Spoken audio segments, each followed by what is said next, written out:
En el nombre del Padre, y del Hijo, y del Espíritu Santo. Amén. Es verdad que las luces del alba del día de hoy son más puras, radiantes y bellas por gracia de Dios.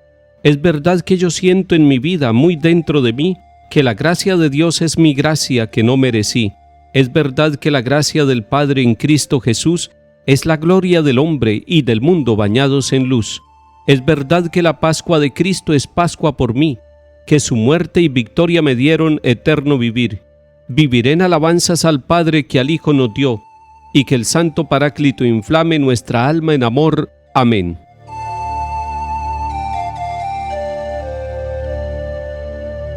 Lectura de la primera carta del apóstol San Pablo a los Corintios capítulo 1. Hermanos, no me envió Cristo a bautizar sino a anunciar el Evangelio, y no con sabiduría de palabras, para no hacer ineficaz la cruz de Cristo. El mensaje de la cruz es necedad para los que están en vías de perdición, pero para los que están en vías de salvación, para nosotros es fuerza de Dios. Dice la Escritura: destruiré la sabiduría de los sabios, frustraré la sagacidad de los sagaces. ¿Dónde está el sabio?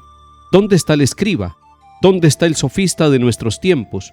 ¿No ha convertido Dios en necedad la sabiduría del mundo?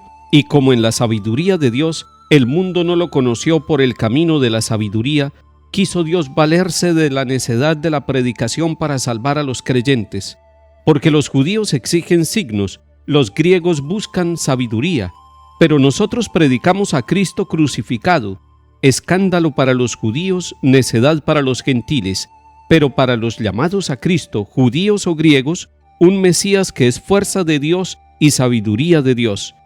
Pues lo necio de Dios es más sabio que los hombres, y lo débil de Dios es más fuerte que los hombres. Palabra de Dios. Te alabamos, Señor.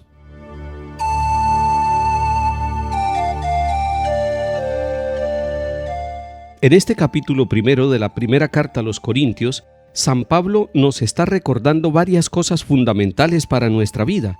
Tengámoslas en cuenta al comenzar este día. Primero, nos está diciendo que él fue enviado a anunciar el Evangelio. Esa es la misión de Pablo, esa es la alegría que tiene este apóstol. Él, que era un perseguidor de la iglesia, se convierte primero en poseedor de esa buena noticia, y poseedor de la buena noticia porque el mismo Cristo en el camino de su vida lo encontró y lo transformó. Y entonces él toma para sí esa buena noticia. Recuerden que evangelio significa precisamente eso, buena noticia. Y es lo que va a predicar toda la vida. Él no va a anunciar ninguna otra forma de vida, va a anunciar la buena noticia, va a ser portador por todos los pueblos y ciudades, por todas las partes donde va caminando y predicando, constituyendo comunidades de hombres y mujeres que reciben la buena noticia, es decir, que reciben el Evangelio. ¿Y cuál es esa buena noticia que lleva a Pablo a las comunidades? La buena noticia es que el Hijo de Dios, Cristo Jesús, vivió entre nosotros, que murió, que fue crucificado, pero que Él resucitó y que está vivo y que Él lo encontró en el camino de Damasco, y por eso Él va diciendo: para mí la vida es Cristo, para mí Cristo es el Señor de mi existencia. Cuando usted encuentra este mensaje y lo lleva a su corazón y lo lleva a su mente y empieza a decir con su estilo de vida que Cristo es el Señor suyo, es porque usted ha adherido su vida totalmente al Señor. Pero atención, el segundo elemento que nos está diciendo Pablo es que hay dos sabidurías, una sabiduría que viene de Dios y una sabiduría del mundo. Los hombres y mujeres de todos los tiempos se han interrogado y han tenido técnicas especiales para buscar la verdad y la profundidad de las cosas. Esa es una sabiduría estrictamente humana.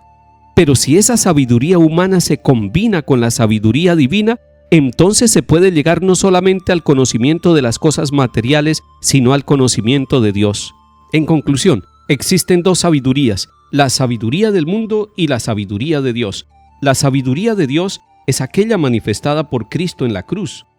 Y esta sabiduría de la cruz es escándalo para los judíos, es necedad, es tontería para los griegos, pero para Pablo es la sabiduría que lo llena de orgullo, y para nosotros también. No sentimos vergüenza del Cristo crucificado, al contrario, lo vemos, lo contemplamos y descubrimos allí la sabiduría del amor, la sabiduría del Hijo de Dios que da la vida y luego resucita para darnos a nosotros esa sabiduría que pasa por la cruz. Ustedes y yo sabemos que en medio de los sufrimientos y de las cruces pequeñas o grandes que tenemos nosotros en la vida, vamos madurando en nuestra vida cristiana. Es esa la sabiduría que viene de Dios, esa sabiduría que no es derrotada en medio de las dificultades, sino que sale triunfadora. Y es que nos dice Pablo al final, pues lo necio de Dios es más sabio que los hombres, y lo débil de Dios es más fuerte que los hombres.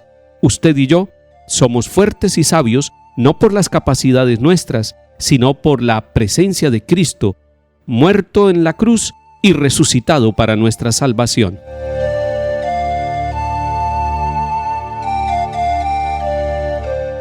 Salmo 32. Aclamad justos al Señor, que merece la alabanza de los buenos. Dad gracias al Señor con la cítara, tocad en su honor el arpa de 10 cuerdas. Que la palabra del Señor es sincera, y todas sus acciones son leales. Él ama la justicia y el derecho, y su misericordia llena la tierra. El Señor deshace los planes de las naciones, frustra los proyectos de los pueblos, pero el plan del Señor subsiste por siempre, los proyectos de su corazón de edad en edad.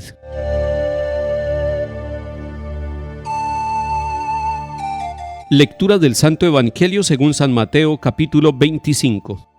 En aquel tiempo dijo Jesús a sus discípulos esta parábola: Se parece el reino de los cielos a 10 doncellas que tomaron sus lámparas y salieron a esperar al esposo. 5 de ellas eran necias y 5 eran sensatas. Las necias, al tomar las lámparas, se dejaron el aceite. En cambio, las sensatas se llevaron alcuzas de aceite con las lámparas. El esposo tardaba, les entró sueño a todas y se durmieron. A medianoche se oyó una voz: que llegue el esposo, salgan a recibirlo. Entonces se despertaron todas aquellas doncellas y se pusieron a preparar sus lámparas. Y las necias dijeron a las sensatas: dennos un poco del aceite de ustedes, que se nos apagan las lámparas. Pero las sensatas contestaron: por si acaso no hay bastante para ustedes y nosotras, mejor es que vayan a la tienda y lo compren. Mientras iban a comprarlo, llegó el esposo, y las que estaban preparadas entraron con él en el banquete de bodas, y se cerró la puerta. Más tarde llegaron también las otras doncellas diciendo: Señor, Señor, ábrenos. Pero él respondió: se lo aseguro, no las conozco. Por tanto, velen y oren, porque no saben el día ni la hora. Palabra del Señor. Gloria a ti, Señor Jesús.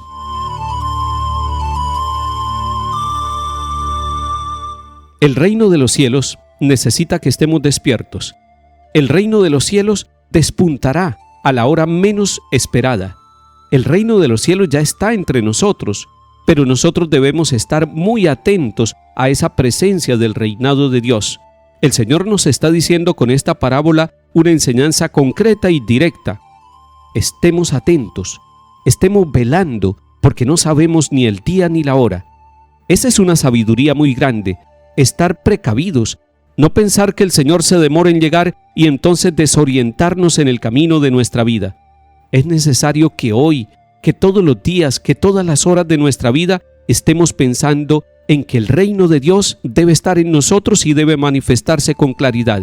El aceite de la oración, la lámpara de las buenas obras, eso debe acompañar nuestra vida. Así debemos estar nosotros, con las lámparas y con el aceite suficiente, con las herramientas de nuestra vida, pero también con la oración permanentemente para que tengamos la sabiduría de quienes esperan al amado, para que entre a nuestra casa y comparta con nosotros la vida. Que el Señor hoy aumente el aceite de la oración en la lámpara de su vida. En el nombre del Padre, y del Hijo, y del Espíritu Santo. Amén.